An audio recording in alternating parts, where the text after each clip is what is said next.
ကိ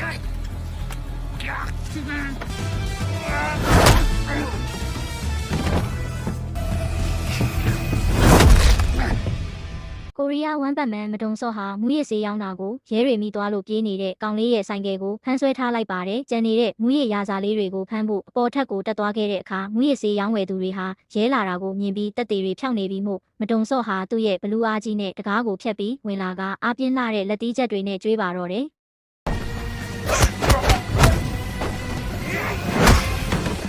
မူရစ်ဆေးရောင်းသူတွေကိုဖမ်းလို့ပြီးသွားပေမဲ့မူရစ်ဆေးရောင်းသူဖုံးရဲ့အက်ကနေအော်ရာမာထားတဲ့မက်ဆေ့ရောက်လာပြီးအော်ရာမာထားတဲ့ကောင်လေးဟာအပေါ်ထက်ကိုရောက်လာခဲ့ပါတယ်။ထိုချိန်မှာပဲအခန်းထဲမှာပုံနေတဲ့မဒုံစော့ထွက်လာကအားပြင်းပြင်းနဲ့ပါးတစ်ချက်ရိုက်ပြီးခုနကမူရစ်ရာဇာလေးတွေနဲ့အတူအခန်းထဲထည့်ပိတ်ထားလိုက်ပါတယ်။အလုပ်ကိစ္စပြီးသွားလို့အောင်ပွဲခံနေကြပြီးမဒုံစော့ကမူရစ်ဆေးရောင်းတဲ့ website ကိုတီထောင်တဲ့အမှုအကြောင်းမေးကြည့်ပေမဲ့ခုနကတင်ဖီလင်ပိုင်းမှာထိုကောင်လေးဟာလက်ဆက်ဖြောက်ခံလိုက်ရပြီပဲဖြစ်ပါတယ်။တေဆုံးသွားတဲ့ကောင်လေးကိုရင်ခွဲယုံမှာတွားကြည့်ခဲ့ပြီးမိခင်ဖြစ်သူနဲ့တွေ့ခဲ့ကထိုကောင်လေးနဲ့ပတ်သက်တဲ့ကုမ္ပဏီကိုမေးကြည့်ရာ ECB ကုန်သွယ်ရေးကုမ္ပဏီလို့ပြောခဲ့ပါတယ်။တကယ်တော့ထိုကုမ္ပဏီဟာအွန်လိုင်းကြားဖြန့်ကုမ္ပဏီဖြစ်ပြီးကုန်သွယ်ရေးလုပ်ငန်းလို့အမည်ခံထားတာလည်းဖြစ်ပါတယ်။စောင်းကျယ်ဟာလည်းထိုကုမ္ပဏီရဲ့ခေါင်းဆောင်ဘတ်ချန်ကီကလက်ဆက်တက်ခဲ့တာပါမဒုံစော့ဟာကုမ္ပဏီအကြောင်းစုံစမ်းနေခဲ့ပြီးကုန်သွယ်ရေးလို့အမည်ခံထားတဲ့ကုမ္ပဏီဟာကြားဖြန့်ဂိုင်းမှန်းသိခဲ့ရကဒီနေရာတီးဖို့စောင်းကျယ်မေးရှိရာကိုသွားမေးခဲ့ပေမဲ့တားကိုအလွန်ချစ်တဲ့မိခင်ဟာတားနောက်ကိုလိုက်ပြီးအဆုံးစီရင်သွားခဲ့ပြီပဲဖြစ်ပါတယ်။တစ်ဖက်မှာလည်းကြားဖြန့်ခေါင်းဆောင်ပတ်ချန်းကီကသူ့ကိုတစ္ဆာဖောက်သွားသူဥက္ကဋ္ဌကျန်ရဲ့ကိုထောင်ကိုဖြိုခွင်းဖြစ်စည်းဝင်ရောက်ကရှင်းလင်းခဲ့ပါတယ်။ရှင်းလင်းပြီးနောက်ပတ်ချန်းကီဟာလောင်းကစားလုပ်ငန်းကိုချုပ်ကင်ထားတဲ့ခြံတုံချောကိုအလုပ်ပြီးသွားပြီဖြစ်ပြီး10%တိုးပေးဖို့ပြောထားတဲ့ကိစ္စကိုဂရုတည်ဖို့တတိပေးလိုက်ပါတယ်။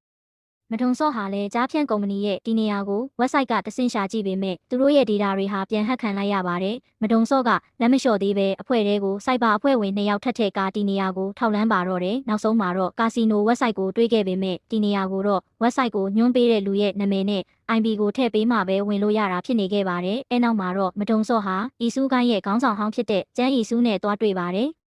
ကျန်းအီဆူးကမဒုံစော့ကိုအလွန်ကြောက်သူဖြစ်ခါလောင်းကစားကာစီနိုနဲ့ပတ်သက်ပြီးအတိအကျဝင်ရှိသူလည်းဖြစ်ပါတယ်။သူကလောင်းကစားကာစီနိုတွေဘလို့အလုပ်လုပ်လဲဆိုတာကိုရှင်းပြခဲ့ပြီး ECB ကုမ္ပဏီရဲ့လက်အောက်ခံကာစီနိုယုံတစ်ခုကိုခေါ်သွားခဲ့ပါတယ်။ကာစီနိုယုံထဲတွင် ECB ကုမ္ပဏီရဲ့လောင်းကစားကြော်ညာတဲ့လူတစ်ယောက်ကိုဖမ်းမိခဲ့ပြီး6လန့်စစ်မေးခဲ့ရာပတ်ချန်းကီရဲ့လက်ထောက်တစ်ယောက်ကိုပါထပ်မံဖမ်းဆီးနိုင်လိုက်ပါတယ်။ထိုအချိန်တွင်ပဲပတ်ချန်းကီဟာခြံတုံချောနဲ့တွေ့ဖို့ဖိလစ်ပိုင်ကနေကိုရီးယားကိုရောက်ရှိလာခဲ့ပါပြီ။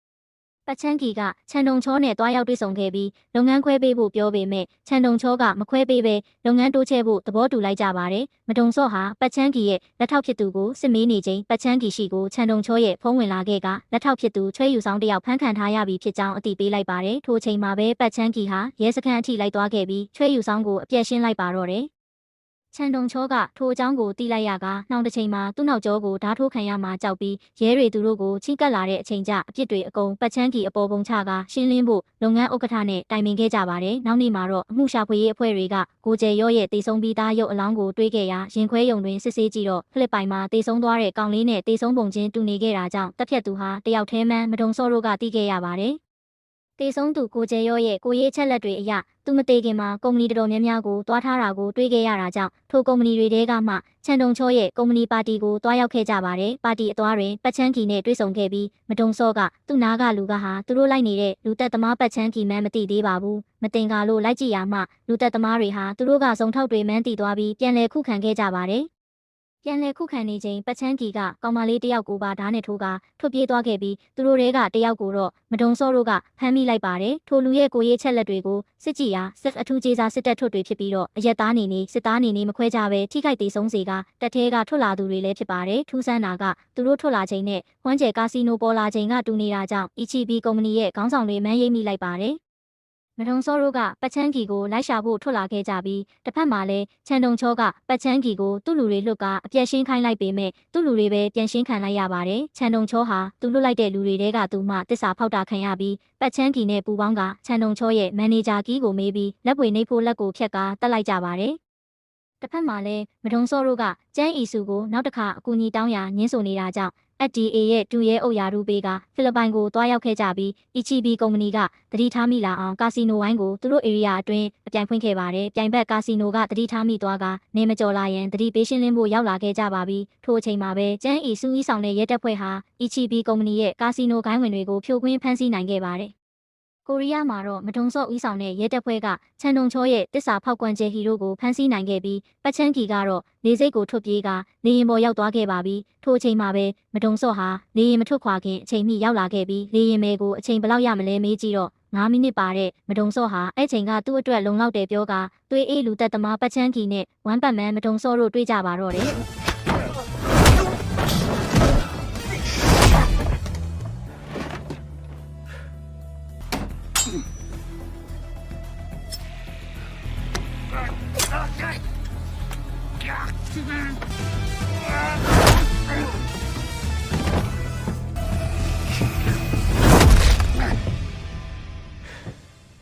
နောက်ဆုံးမှာတော့ဝမ်ပတ်မန်မဒုံစော့ကပဲအနိုင်ရသွားပြီးဖိလစ်ပိုင်က EGB ကုမ္ပဏီရဲ့လောင်းကစားကာစီနိုယုံကိုထိမ့်သိမ်းနိုင်လိုက်ကကိုရီးယားမှာတော့ခေါင်းဆောင်ပတ်ချန်းကီတို့ကိုလည်းဖမ်းဆီးနိုင်လိုက်ပါတယ်ဖမ်းဆီးလို့အပြီးလေရင်အတွင်းအပျက်စီးတွေကြောင့်လျှော်ကြေးပေးရမှာဖြစ်ပြီးမဒုံစော့ကထွက်ပြေးသွားကအဖွဲ့မှုနဲ့အထားခဲ့ပါတယ်